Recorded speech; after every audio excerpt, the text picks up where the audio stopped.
There is one big similarity between UKIP today and Margaret Thatcher in 1979. There are times in a country and in politics where radical change is needed.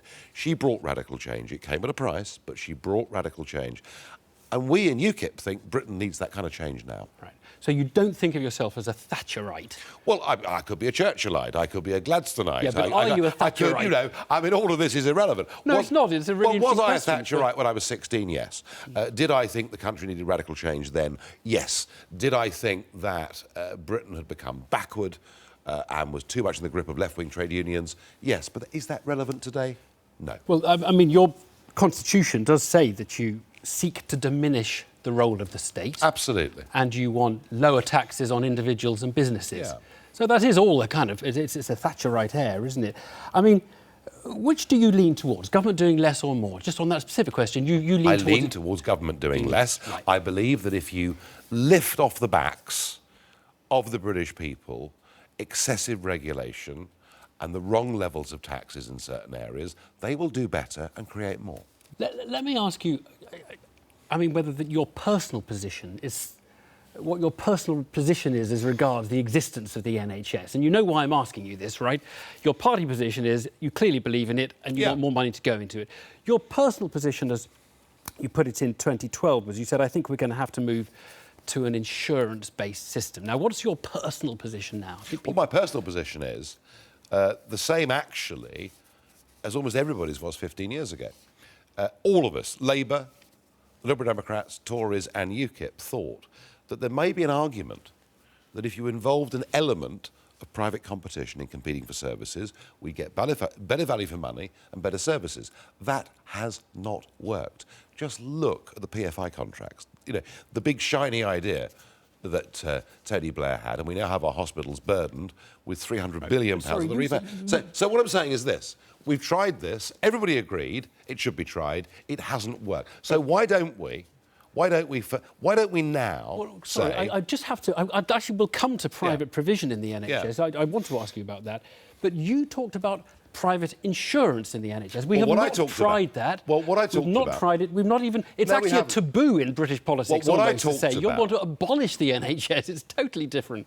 I did open that debate. You're quite right. Well, you didn't open it. And I did say... And I did say we're going to have to start thinking about whether the future... You said you have to start moving to it, not thinking about it. You seem to have thought about it. The French do it to a certain extent. Yeah. The Dutch do it to a certain extent. And you know, one thing for certain is no debate should be closed. All debates in parties should be open. But what's your... I opened up a debate. I opened a debate within UKIP, and the answer was, let's run the National Health Service properly. And that is not just the manifesto position. It's a position I'm very happy to endorse.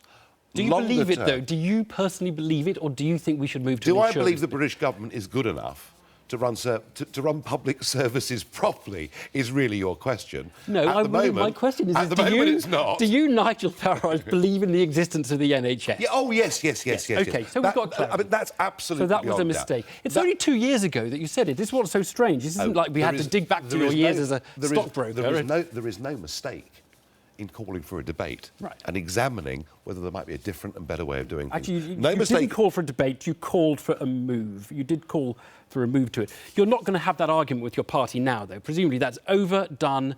If you get into a position of responsibility... far more than that. Yeah. Far more than that. Next week, we will have our first big policy speech of the campaign. It is quite a big thing to have a personal U-turn on, isn't it? There's no... you didn't open a debate. You said you thought it would have to happen. Now, maybe this is why politics has become so stilted and so dull in the United Kingdom.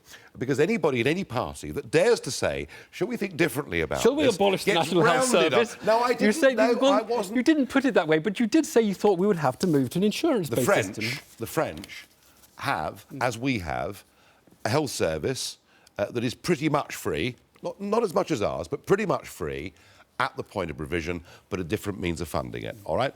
In 10, 20 or 30 years' time, if the population of this country is going to be 80, 90 or 100 million, we may well have to rethink the whole thing. But right now, what we have is a National Health Service in which between 2000 and 2012, we doubled expenditure and we finished up with fewer beds. Right. So the priority for now is to run it better.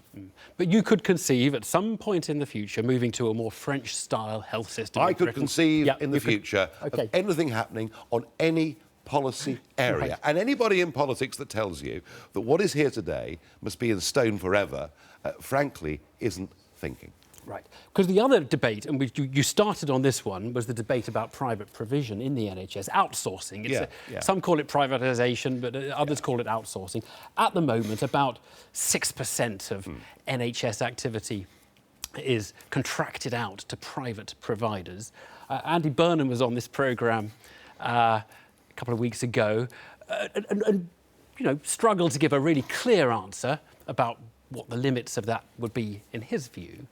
What's your view? You'd like more private provision? Or No, my view is this. My view is I completely understand why the Blair government began to use outsourcing and private providers, and none of us at the time fought it.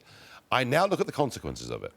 I look at a PFI deal that, whilst it gave us shiny new hospitals, has given repayments of 300 billion to the National Health Service. And frankly, I look at outsourcing, things like cleaning contracts, that simply haven't worked. So what I want to see is a National Health Service that runs better. And I want to see a National Health Service with better productivity, because nobody can doubt that actually we have not got bang for our buck in the massive increase of the money that we put in. Now, that is really, really interesting, because you are actually not there talking about a smaller state. You're actually talking about a bigger state. You don't want private cleaners in national health hospitals. You want government cleaners. What I'm talking about. This is just completely the opposite of what your constitution says. No. Isn't it? We have a government in this country, and we have a public sector in this country, and we have a private sector in this country. Sadly, one of the things that has happened is the two have become merged, in that there's been a lot of private sector involvement in the state, and a lot of the private sector relying on state contracts. I'm not sure that actually this has worked very well. Why can't we have a National Health Service that we run with public money and run a damn sight better than we're doing today? Right. So just to be clear, who is going to clean a hospital ward? Someone working for a company, I don't know, like Serco, or somebody working for the National Health Service? Someone that does it properly. And at the moment, the outsourcing to a variety of companies has given us poorer results. So why don't we run it properly? It's smaller state, but at the same time, you want to nationalise a lot of the jobs that have currently been outsourced in the public sector and bring them back into the public sector. As you it's yourself, an interesting. As you yourself say, that is only a total of 6% of the National Health Service. But you want it lower than that, lower than 6%. Well, I want to see it done properly and run properly, and it hasn't been. Sorry, you're recording from the question. You want it lower than that. I thought you'd said. I want us to have a public sector that is efficient. Well, everybody wants and that. gives us bang for buck. Everybody wants that. It is not doing that. I tell you why I think you're not giving a clear answer. It's that what your party is trying to do is to appeal to a lot of former Labour voters, and you've got a lot of, let's call it, Thatcherite baggage. You've got a constitution that talks to small government and libertarian views, and you've got a past of supporting Margaret Thatcher, but now you're appealing to a different set of voters. You're lacking the clarity. You can do whatever you want. You can do whatever you want to talk about Margaret Thatcher, or as I say, William Gladstone. Or we can go back further if we want to have make this a half-hour historical chat about political philosophy. Let me say this to you very, very clearly. Right. We want a smaller state in this country. Right. That doesn't mean we don't respect the state. It doesn't mean that there aren't things the state can't do rather better than it's doing at the moment. But do we want to lift the burden of government regulation off the backs of the British people? Yes, we do. Let's go on to a different policy area. Do you think people earning, I don't know, over 100,000 a year, should they be paying more tax or less tax? Are they part of this corporatist Britain you're trying to? Well, they are paying more tax. I mean, they've always paid more tax. More tax than they are now, or less tax? I wouldn't put taxes up. No, I really wouldn't. I mean, not even on them. No, I wouldn't do that. And I think history shows you that if you do that, it actually doesn't work. I'm just about old enough to remember when the top rate of income tax, let alone unearned income, but the top rate of income tax was 83%. And we had that through the last half of the 1970s. And what did it mean? What it meant was many of our brightest and best young people, whether they were doctors or engineers or whatever they were, left this country and went to other parts of the world. On the subject of tax, and we'll get to Switzerland in a minute. I'm glad you Yeah, brought it up. yeah. Non-DOMs. Do you believe in non-DOMs? Well, With a I special think- tax status for some very wealthy international. No, I people. don't actually. No, No, we I should just don't get rid of it. actually. Get rid of it. I think it. Do you know something? This city of London is the most extraordinary international city. People, very wealthy people from all over the world, are coming here.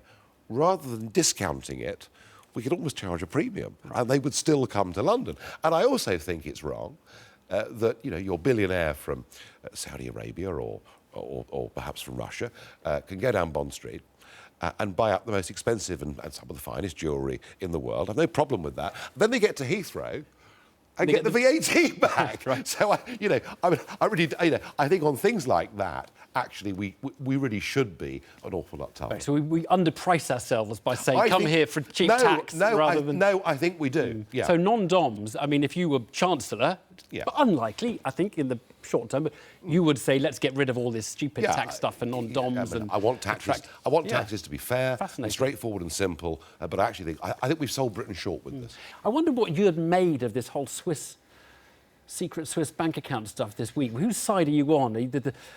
Some have said, well, it's the wealth creators. They can do what they want with their money and they can avoid Well, I'm tax. not on the side of the big banks, and I think Okay. it. What about those who put money in big banks in Switzerland? Is that? Can you see any purpose for a Swiss bank account at all? I mean, a secret Swiss bank account? Why No, would anyone? and I even- think actually that's all changed. Really, the world's changed. Again, I'm old enough to remember when income taxes seemed to be punitive and wrong. People did all sorts of things to try and evade and avoid paying tax. When you have fairer tax rates, then morally it begins to become questionable. So Swiss bank accounts dodgy, to use a word someone else has used, But again, the trouble with this is it's also complicated. There isn't one simple answer. They may well be used for dodgy purposes, but you may find that the person that's got a Swiss bank account has a Swiss husband and a house in Switzerland. Yeah, no, and there might be, obviously and there might then be, it's not gonna be and there might dodgy. be a very legitimate reason. I think to try and paint all of this simply in terms of right and wrong isn't that straightforward. I want people paying fair taxes in this country and paying them here. I find it hugely hypocritical that we have front benches in the House of Commons that talk about this, whilst they themselves, in many cases, are direct beneficiaries of trust funds that have been based all over the world. Didn't you have one And in there are Isle of lots Man? You them. had one in the Isle of Man for your family. I set one up for my children, never used it and closed it. But I've never been a beneficiary of one, and I've never been a named beneficiary of one. In a previous interview, I did some sort of social litmus test questions on the Prime Minister. I want to try one or two of them on you. They're kind of just to get your instinct, OK? So one of them was, I don't know if you saw it, two gay men married kissing in the park. Does that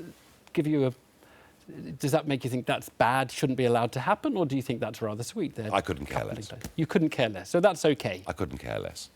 But there are people in this country that could care less. Well, hang on. Are you well, I tell you what's interesting about should this. they be kissing or not, or should they be saying... They shouldn't be banned from doing it. That is for certain. And if I believe in a smaller state, then this is absolutely consistent with that. However... But I'm sensing you're a little bit uncomfortable with it. I'm not uncomfortable with it. What I'm saying to you is this, that if there are people out there who are uncomfortable with, for example, gay marriage, they should be allowed to have that opinion without being utterly condemned. And I do think that if we believe in tolerance, that has to be a two-way street. Yeah. And we've rather lost sight of that. OK, so tolerate people who are against it, but the people who are against it should tolerate it. Yeah. Tolerate people who are against it within reason. Yeah, no, that's... Sensibly, and I'm certainly referring to, the active Christian communities, and for that matter, Muslim communities and all other faiths. One other one, page 3. We had your colleague Douglas Carswell here. He was pretty glad it looked like it was the end of page 3. He didn't like page 3. What's well, in your political view of parties, page we all have different opinions, and I haven't got a problem with page 3. You haven't a problem? It's a free press, for goodness sake. If you buy the Sun newspaper and it's got page 3, you know what you're getting. Nigel Farage, thank you very much. Thank you. Thank you.